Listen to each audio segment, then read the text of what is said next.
তোমরা তো জানো মোচা বাছতে কতটা টাইম লাগে।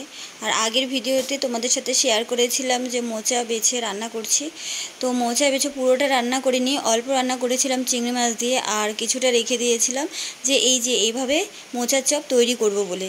এভাবে বিস্কুটের গুঁড়ো দিয়ে আমি এই ফার্স্ট টাইম মোচার চপ তৈরি করছি। এমনি আগে মোচার চপ তৈরি করেছি বেসনের ব্যাটারে গুলে, কিন্তু এভাবে বিস্কুটের গুঁড়ো দিয়ে তৈরি করিনি।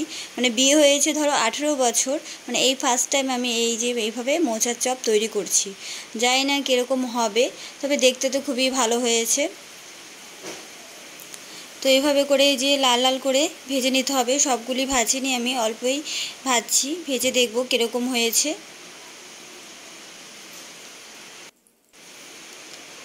মিডিয়াম আঁচ করে ভাজতে হবে, মানে যাতে করে পুড়ে না যায়।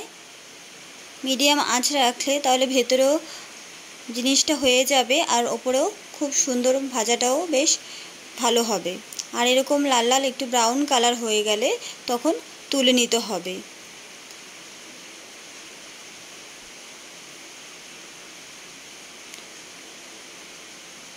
তো আমি আবার এদিকে সবগুলি চপ তুলে নিয়ে এদিকে কাসুন্দি, টমেটো সস, পেঁয়াজ আর শসা কেটে নিয়েছি, আর সুন্দর করে আমি সাজিয়ে নিয়েছি পরিবেশনের জন্য।